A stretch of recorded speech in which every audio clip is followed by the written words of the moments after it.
Hari ini adalah Jumat kedua dari Ramadan 1441 Hijriah. Jumat yang kedua, tepat tanggal 8 Ramadan. Minggu depan insyaallah ta'ala adalah Jumat yang ketiga dari bulan Ramadan 1441 Hijriah, dan bertepatan dengan pertengahan Ramadan. Tanggal 15 Ramadan adalah Jumat depan.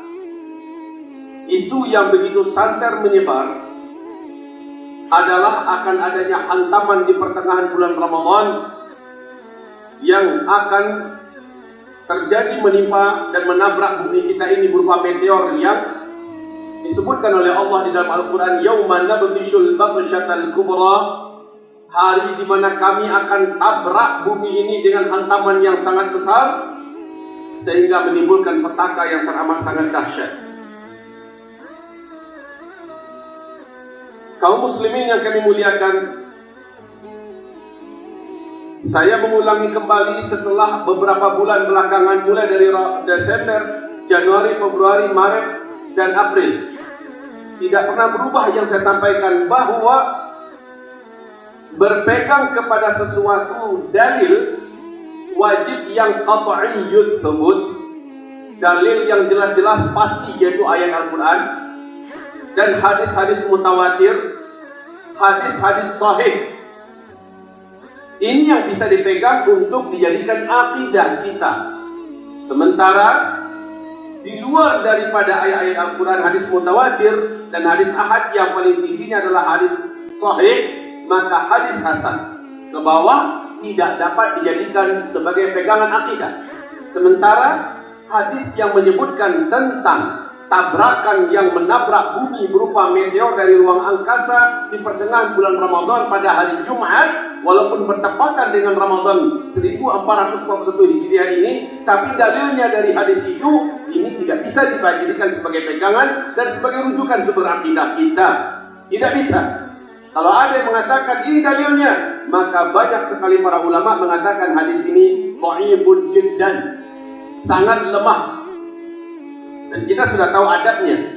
Hadis dhaif tidak bisa dijadikan sebagai dalil, apalagi dalam perkara akidah. Jangankan perkara akidah, di bawah urusan akidah saja itu berkaitan dengan usuluddin, ini juga masih ditolak hadis dhaif dan hadis hasan yang di atasnya.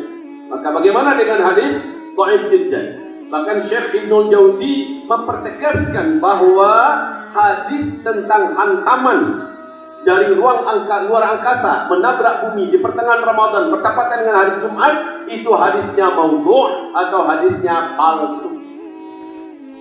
Saudara-saudara hamba-hamba Allah yang kami muliakan, untuk perkara ini kita rasa stop sampai pembicaraan kita di sini. Saya rasa sangat jelas, dan ulama-ulama kita juga telah memberikan penjelasan yang cukup. Jadi tidak perlu gelisah, tidak perlu cemas, tidak perlu tegang dan takut. Hanya saja ketika Nabi menyebutkan tentang tanda-tanda, disinilah kerjaan kita. Wajib kita mempelajari tanda-tanda tersebut agar gairah dan semangat untuk meyakini ini adalah akhir zaman tetap hidup dan nyala. Itu memang benar.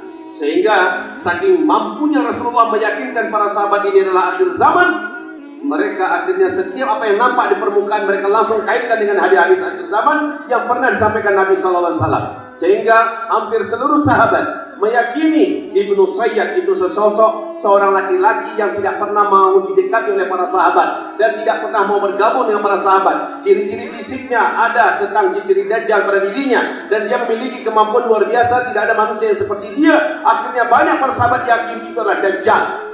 Mereka menghubung-hubungkan ini, jadi itu tidak masalah, tidak ditolak oleh segelintir sahabat yang tidak mempercayai itu adalah Dajjal. Sebagaimana Abdullah bin Abbas meyakini atau mempersiapkan diri sehingga satu malam itu dia tidak bisa tidur semalaman karena besok dia yakin Dukhon akan datang dan Dajjal akan muncul. Apa yang terjadi?